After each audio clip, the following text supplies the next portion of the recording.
Welcome to A-Level and AP Physics. In today's lesson, we will discuss past paper questions from March 2023, paper 1, variant 2. In the last two video, we have discussed from question 1 to question 19, and this video we will start from question 20 and we will discuss until question 29. Mean we will cover all the questions on waves from this paper, and in the next video we will discuss about electricity and radioactivity. As always we do, we will discuss these questions in detail so you can improve your conceptual understanding of AS physics, and also you can have better understanding of these questions.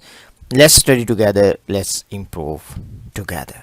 Question number 20 says, in a progressive water wave, two particles P and Q on the surface of the water are a fixed horizontal distance apart.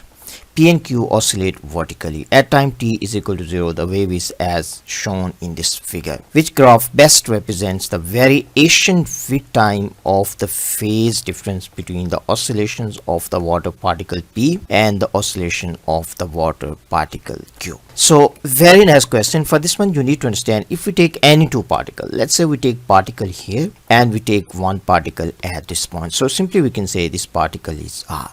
So the phase difference between these two particles is 180 degrees. So we can write down here the phase difference between P and R. This is equal to 180 degrees. And these two particles, they have the same frequency and same time period. So the phase difference between these particles with time will not change. So the phase difference between these two particles will always stay 180 degrees. So phase difference simply does not change with time. So if you look at A, it is not possible answer. So this is incorrect because this is telling you phase difference is changing with time. And this is also telling you phase difference is changing with time, so this is also not possible. This is also telling you phase difference is changing with time, so this is also incorrect. So the correct answer for this one is D, because phase difference between two particles does not change with time. Phase difference remains same. So simply you need to understand, phase difference between two particles remains same. Phase difference remains same because they have same time period and same frequency. So the answer for this question is D. Let's try to understand this one with the help of animation. As you can see, in this case we have four particles, so we can say this is particle 1, this is particle 2. So if you look at particle 1 and particle 2, so simply I can draw the line here. You can see these two particles always they have the same phase difference. Now if you look at next particles, for example we can take this particle, we can also draw the line here. So if you look at this particle and this particle, they are 180 degrees out of phase, and the phase difference does not change with time. So the phase difference between any two particles remains same with time. So that's the point you need to understand. Question number 21 says, which statement about longitudinal waves and transverse waves is not correct? Longitudinal waves and transverse waves. For option A, it is given to us both waves can be polarized, but longitudinal waves cannot be polarized because they oscillate only in one direction. So this statement is incorrect. So the answer for this question has to be A. But if you look at option B, it is given to us both waves can form stationary waves. This is true. Longitudinal waves and transverse waves, they can form stationary waves. If we go to option C, it is given to us both waves can transfer energy as progressive waves. Yes, both waves are progressive waves because they can transfer energy. If you look at option D, it is given to us both waves obey the equation V is equal to F lambda. This is also true. So this option is also correct. So the answer for this question is A. Question number 22 says, an observer hears a sound wave emitted from a moving source. The observed frequency is less than frequency of the sound emitted from the source.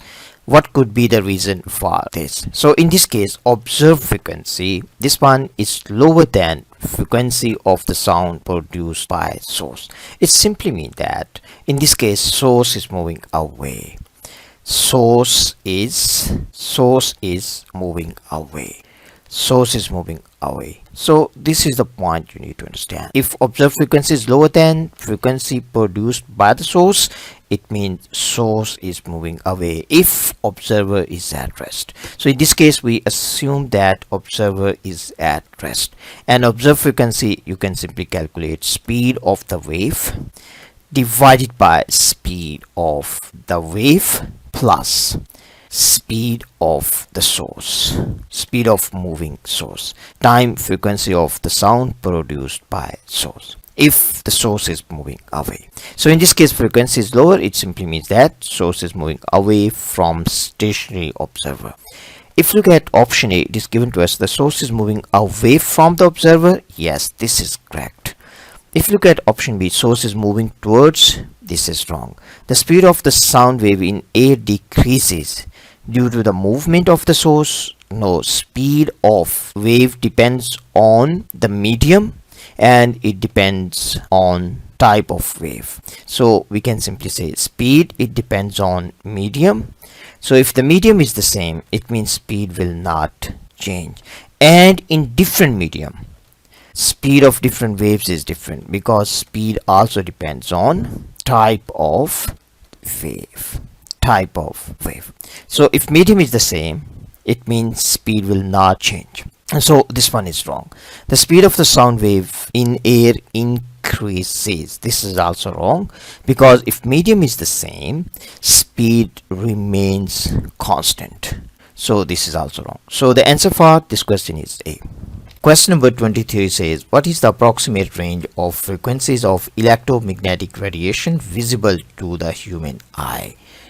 Visible to the human eye means the visible light. Only visible part of the spectrum of EM radiation we can see.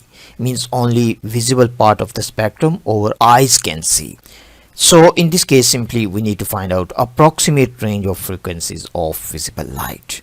But we have approximate range of wavelength of visible light. So we can write down visible light, and we can write down approximate range of wavelengths. Wavelength of visible light is about 400 nanometer to 700 nanometers. So this is approximate range of wavelengths. Now we need to convert this wavelength into frequency. Frequency simply is equal to speed of wave in air or in vacuum divided by lambda. So we have lambda. So this is also the wavelength of visible light in air or in vacuum. So we have to take the speed of light in air or vacuum as well. So speed of light in air or vacuum is 3 times 10 to 8. And here we have 400 nanometers, 400 times 10 to negative 9. Now we can simplify this. We can say this is 3 times 10 to 8. 400, we can say this is 4 times 10 to 2 times 10 to negative 7. If we 10 to negative 9. So if we further simplify, we can say this is 3 times 10 to 8 divided by 4 times 10 to negative 7. So here we can write down this is 3 by 4 times 10 to 8 plus 7. So if we simplify this one, 3 divided by 4, we get 0.75. We will get, and here we will get 10 to the power of 15. And if we further simplify, we can say this is 0.75 times 10 to 3 times 10 to 12. So this one we can write down 750 times 10 to 12. So this is equal to 750 terahertz. So this is the frequency. So if you look at given options, so we have kilohertz, this is incorrect, mega incorrect, giga, this is incorrect. So this is tera, means 10 to 12. So this is the possible approximate range. So the answer for this question is D. Question number 24 says a beam of vertically polarized light is incident normally on a polarizing filter. The filter can be rotated so that it is always in a plane perpendicular to the beam. The transmission axis of the filter is initially vertical. The filter is first rotated clockwise by an angle of 30 degrees so that the transmitted light waves have intensity I30. The filter is then rotated clockwise by a further angle of 30 degrees. What is the new intensity of the transmitted light wave? So for this question, first of all, we need to understand vertically polarized beam of vertically polarized light wave. So means the light is vertically polarized. So this incident light, this is vertically polarized. So simply we can draw this one here. So this is telling us that incident light is already vertically polarized, and initially transmission axis of polarizing filter is also vertical. So in that case, all the light will just pass through this one. Then we rotate this angle by 30 degrees. So then it is given to us that's rotated by 30 degrees. So when we rotate filter by 30 degrees, the intensity of transmitted light is I30. So simply we can say I30, this is equal to I naught. We can say this light has intensity I naught, and this one will be equal to I naught cosine square of 30 degree. I mean cosine of 30 square of this value. We can also write down for better understanding, we can say this is cosine of 30 degrees. So we can write down this is cosine of 30 degrees, then you have to take square of this quantity, and then it is given to us the filter is rotated further by an angle of 30 degrees. So now the filter is at an angle of, we can draw here further 30 degrees. So we can say this is rotated by an angle of 30 degrees. So further angle of 30 degrees. So we can place this one here. Now in this case, angle with vertical, this angle is 60 degrees. So this is the second case. So we can write down in this case I 60 degrees. This one will be equal to I naught cosine of 60 square. So this is cosine of 60 square. We need to find out the new intensity of the transmitted light waves. Means this one we have to find out. So simply in this case we can say I60. So let me also use here 60 degrees. This one is 30 degrees. So I60 degrees divided by I30 degrees, or simply we can say I60 and I30. So simply you can say, so it's easy to write down. So here we have, this is I naught, we have cosine of 60 square divided by, we have I naught cosine of 30 degrees square.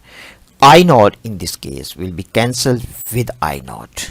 So here we will get, if you take square of this one, you will get this is 0.25, and this is divided by 0.75, and if we solve this one, we will get this is 0.33. So in this case I60, this is what we need to find out. So I60 will be equal to 0.33 times I30. So the final answer for this one is this one.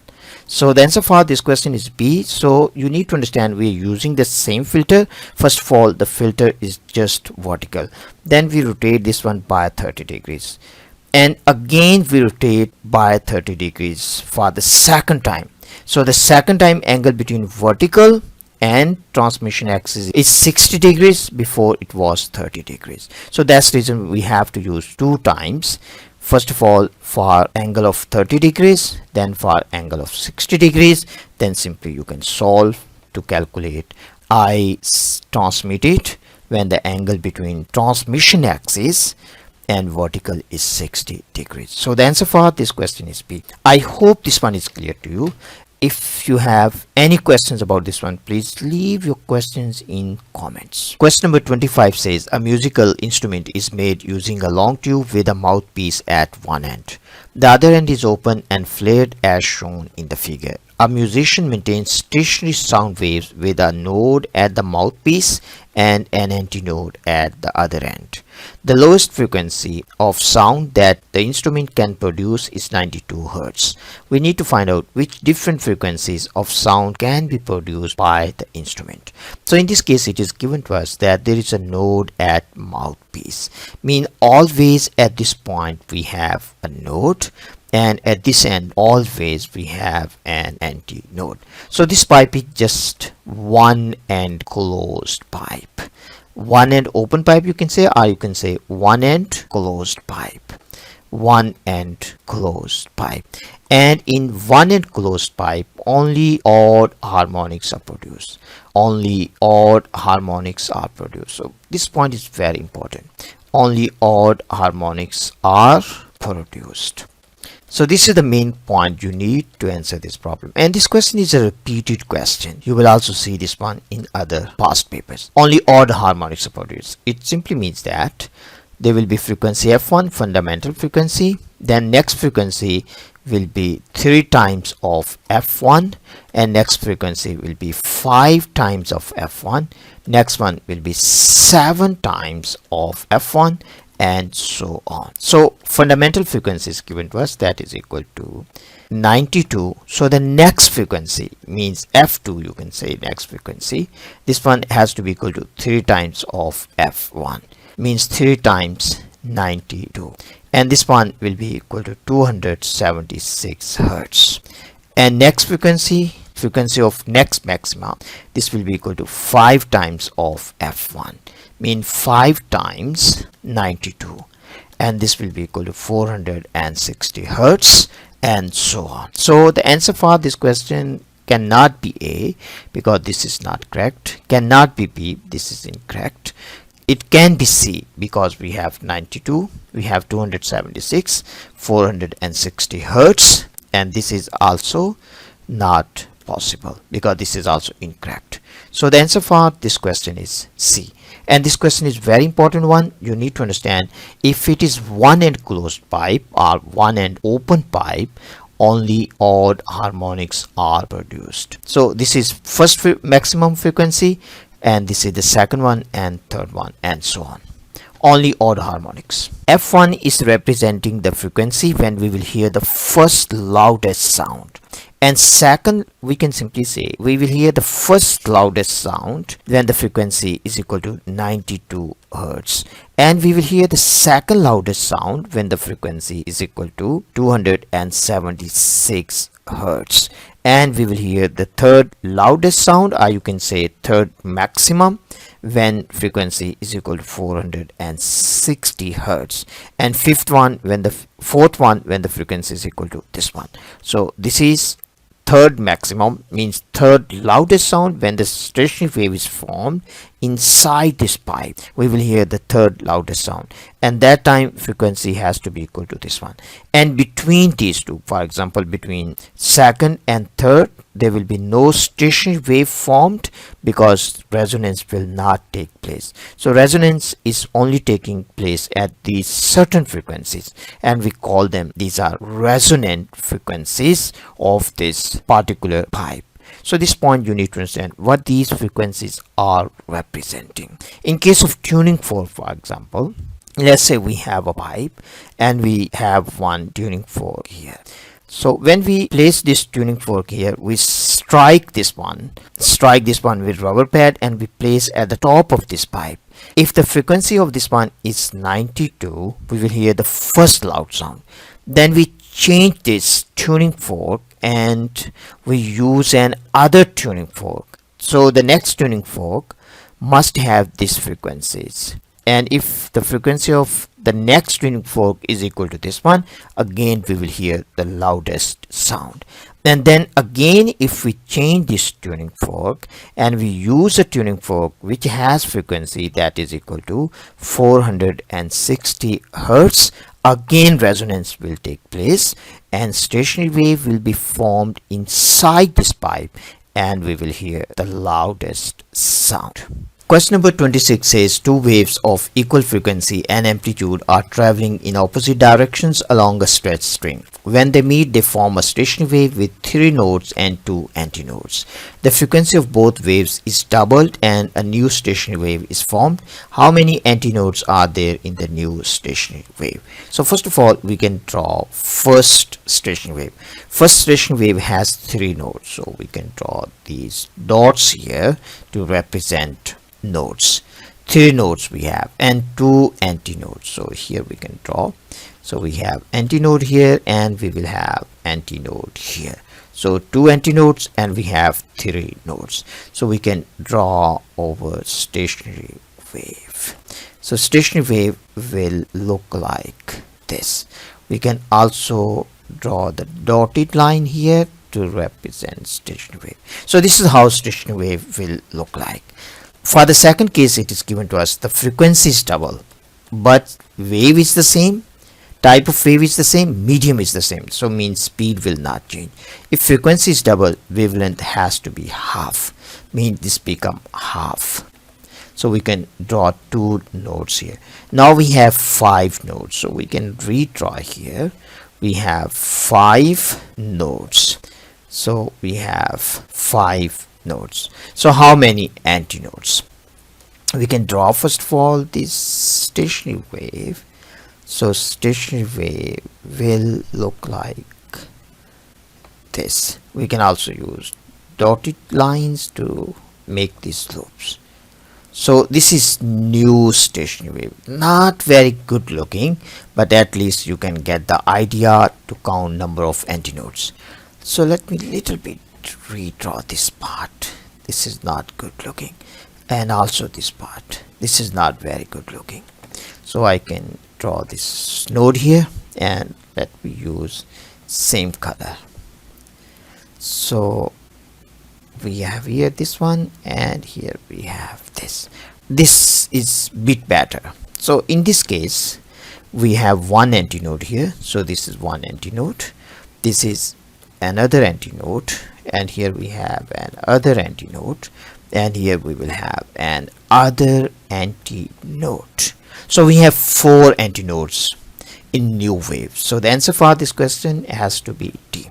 Question number 27 says a transmitting mass sends out microwaves of wavelength 1.5 centimeters and radio waves of wavelength 1.5 kilometers. A receiving area behind a mountain can detect the radio waves but not the microwaves. What is the reason for this?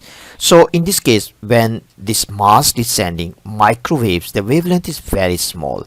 So these waves, they just go straight. They will not diffract by a mountain. So when this will send radio waves, these radio waves, they will diffract and they will reach behind the mountain and they will reach the receiving area. So this is the point you need to understand. So the height of the mountain will be in height of mountain. In a different way we can also understand height of the mountain, this will be in kilometers, 1 kilometer, 2, 3, 4, it depends. Then lambda of radio waves, this is comparable with height of the mountain. So in this case there will be significant diffraction comparable with height of mountain. So in this case there will be significant diffraction. So due to diffraction, receiver can receive radio waves but receiver cannot receive microwaves, significant diffraction, because in case of microwaves diffraction is very little, so waves will not diffract, so they will just travel in a straight line.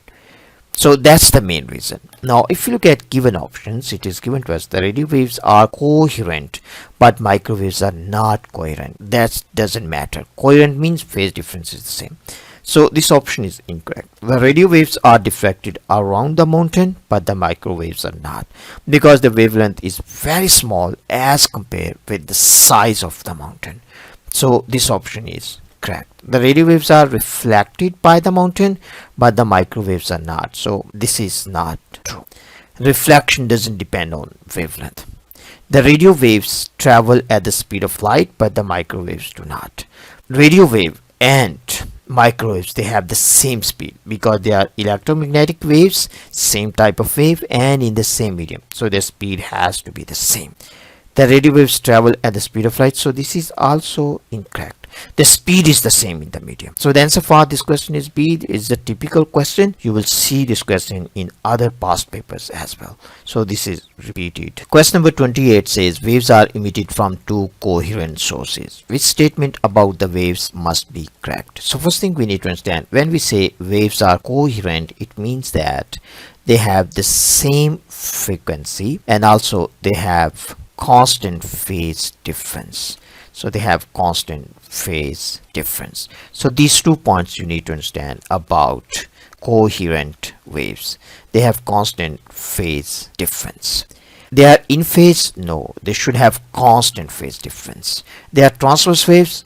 They also can be longitudinal waves. So longitudinal waves also can be coherent waves. So this is also incorrect. They have a constant phase difference? Yes, this is correct. They have a same amplitude. Amplitude is not required to be the same. So this is also incorrect. So the answer for this question is C. So these 2 points you need to understand about coherent waves.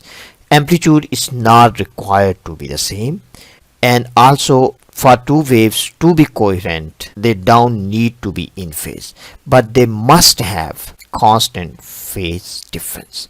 So they should have the same frequency as well. Question number 29 says the diagram shows a screen that is a distance capital L from a diffraction grating. The grating has a total number of capital N lines. Any two adjacent lines are a distance small d apart from each other. A beam of parallel light of wavelength lambda is incident normally on the grating. Which quantities affect the distance between the first order diffraction maxima on the screen? Mean how this distance is affected. So this distance, or simply we can take half of this one. This is distance from the center maxima, and also distance between center maxima and between first order maxima. Mean how this distance is affected. For this distance we need to understand that the sine of theta, this is equal to n times lambda. So in this case we are talking about first order maxima. It means n is equal to 1, and this distance is depending on this angle, theta. So theta in this case will be equal to sine inverse lambda over t. N is equal to 1, so simply if you want to write down, you can say this is 1. So it means that distance is depending on lambda and also is depending on t, but distance is not depending on n. For example, if we have diffraction grating, this has these slits. So let's say this diffraction grating has number of slits. So we have 1, 2 and 3 slits, and we have another diffraction grating. Let's say that diffraction grating has more number of slits, so we can say more number of slits. So in this case we have 1 slit, 2, 3, 4 and 5. As long as the distance between the slits, this distance is the same. So if this distance between the slits is the same, value of theta will not be affected as long as d is the same, because theta is depending on d, theta is not depending on n, so it is independent of n. And so we can say it does not depend on number of slits, or we can say number of lines. So it does not depend on number of lines. And one factor more that is not in this equation we need to understand. Now if we move this screen, for example, if we place screen here at this point, and if we place screen here, so you can see how this distance will be affected. So I will draw line here. In this case I will be extending this line. So I will extend this line so you can see the difference, and also I will extend this line so you can see the difference. And let me use different color, and also let me make this one a little bit thicker here. So in this case, now simply you can see, if I move this screen to this point, let's say we move screen to A position, and this is B, and this one we can say this is position, let's say is C. If we move to A, you can see in this case this has decreased, but if we move this screen to B, you can see this distance, it has been increased, so it means that this is depending on L. So this is theta is also depending on L. I mean this distance is also depending on L. So the distance between the first order diffraction maxima also depends on L. So we can also write on here, it depends on L, because this distance is depending on L. L is the distance between diffraction grating and the screen. So it depends on where you place the screen. So it depends on D, yes. It depends on lambda, yes. It depends on L, yes. It depends on N, no. So the answer for this question has to be A. I hope this question is clear to you.